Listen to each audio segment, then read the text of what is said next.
Hey everyone, just a quick reminder for you all. I've got a fantasy adventure webcomic called Phoenix Rising available to read over on webtoons.com right now. Follow the link in the description box down below to check it out.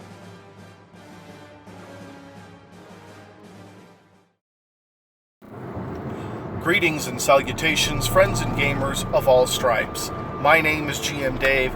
I am your man behind the screen, and welcome to part 3 of our continuing mini-series talking about character backgrounds and motivations, where today we're going to be discussing the motivator and the driving force of romantic love. Now, as mentioned in the first episode of the series, romantic love is but one of two kinds of loves we're going to be exploring in this series. The other type, which we'll be exploring in the next video, is familial love. But here's the thing. Romantic love can often lead into familial love. So, why am I not doing them both in the same video? Well, the reason's very simple. While there's a lot of similarities, and there can be a lot of overlap between the two, particularly when it's a romantic love that ends up resulting in marriage and the creation of a family, romantic love as a driving force is pretty different from familial love. There are similarities. Yes, they are both forms of love, so obviously they're similar in that sense, but romantic love has a more, for lack of a better phrase, a more primal drive to it. It's a little more proactive as opposed to reactive. Where familial love is a little more reactive when it comes to drivers.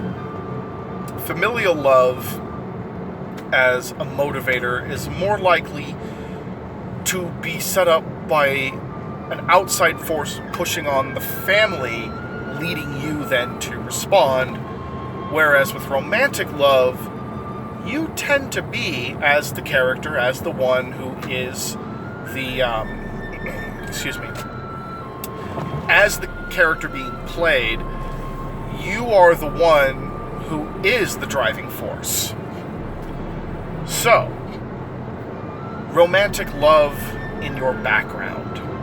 How do we make it work? Well, in some ways, this can be the tricky question. And romantic love is a little bit different from faith and duty in that it can have tricky questions in both the background and the goal.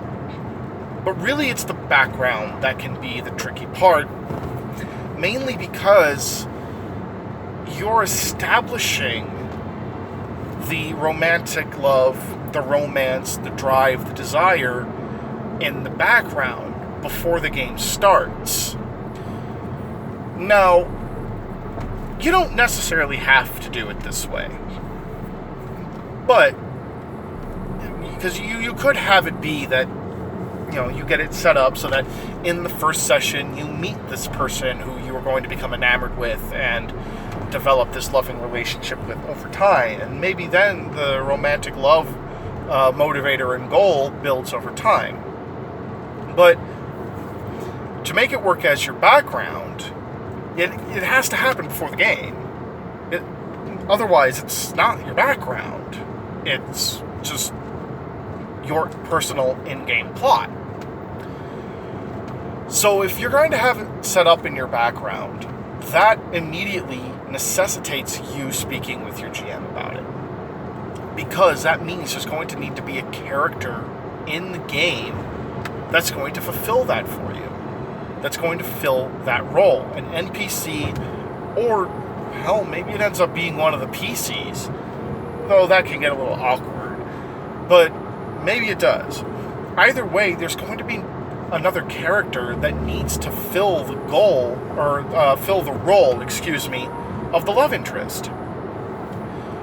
So, depending on the kind of romantic love you want to pursue, whether it's the lustful teenage romance or the more steady and more steady, family-oriented type, the type that will eventually evolve into familial love, talk to your GM. Start working out the ideas you have with them, and come together on a consensus of an NPC that fits what you're looking for. And then from there, you can start to figure out your motivation.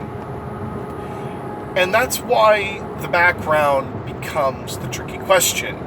Because your motivation, obviously your motivation is going to be to, impress or eventually reach your lover. Your motivation is going to be revolved around then.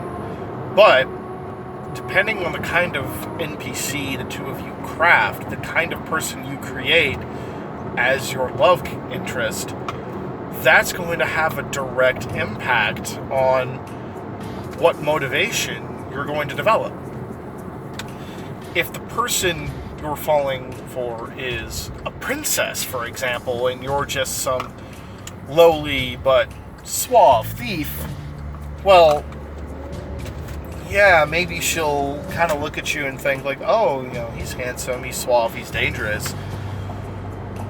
But you're going to need to do something to prove your love and prove your worth. Maybe to her, maybe to her family, who knows?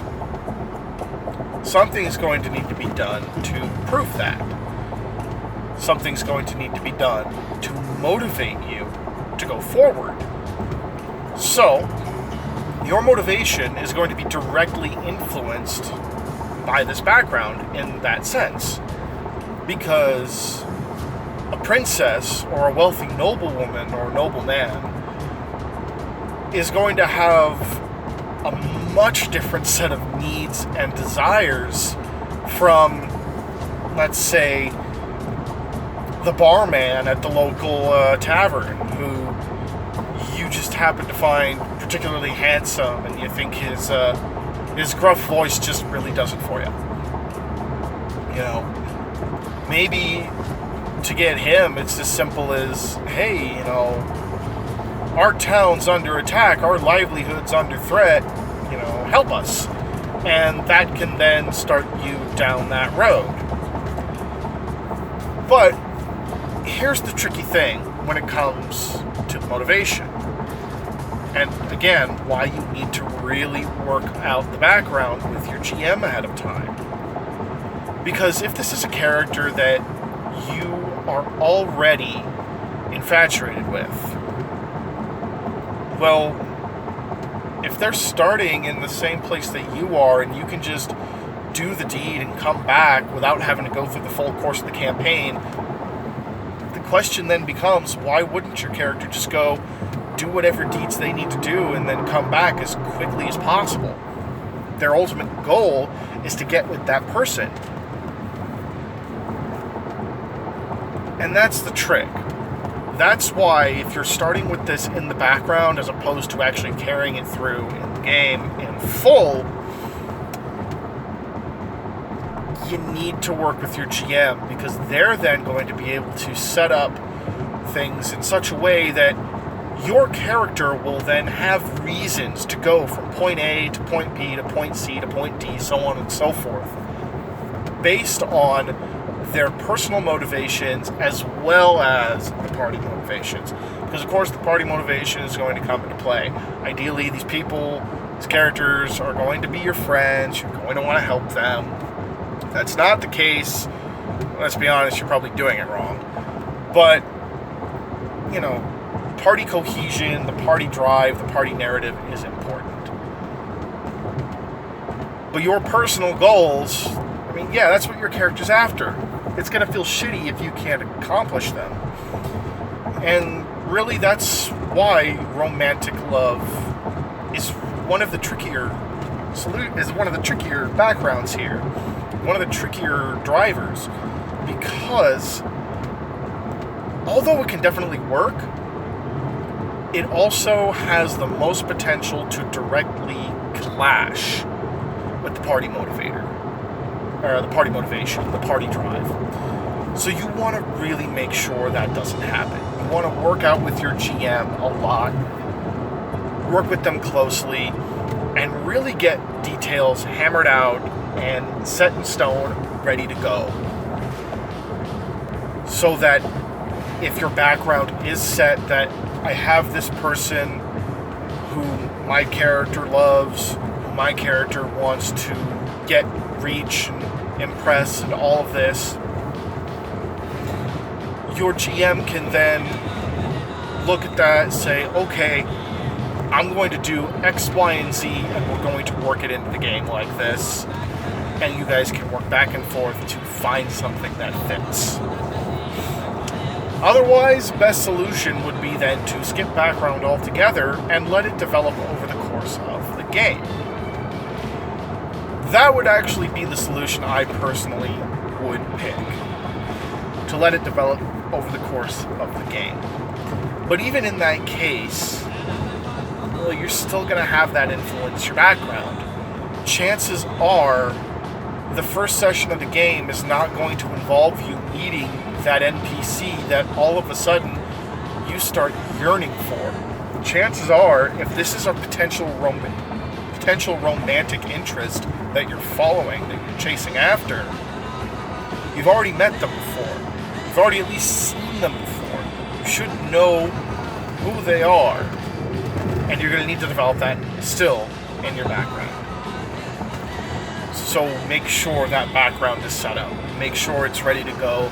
And make sure that it's set, okayed with your GM, and will work with the setting, the plot, and the campaign that they're running.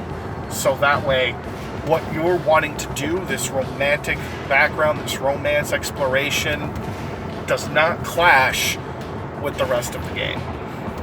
Because of all these four, this is the one that has the most potential to do that, I think. And that's about all I have for today, friends and gamers of all stripes.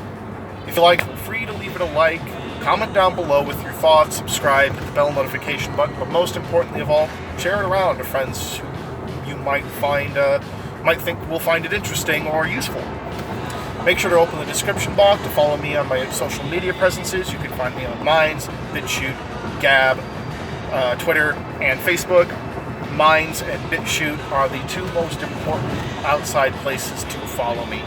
You can also find a link to my webcomic, Phoenix Rising, down below. We're really starting to get along in that story now. Things are about to come to a head. Some big drama is going to happen next month. And I really cannot wait for the story to get a proper roll on in January again. So keep your eyes open for that. Follow along if you want to read a fun and what has been a pretty damn well received fantasy adventure webcomic. The average rating amongst our little group of readers has been 9 stars. So yeah, people are enjoying it. So go ahead, feel free to take a look at that. And that's about it. As always, friends and gamers of all stripes, my name is GM Dave. I am your man behind the screen. And remember, when it comes to the world of tabletop games, don't just watch. Get in there and game. Have a good one.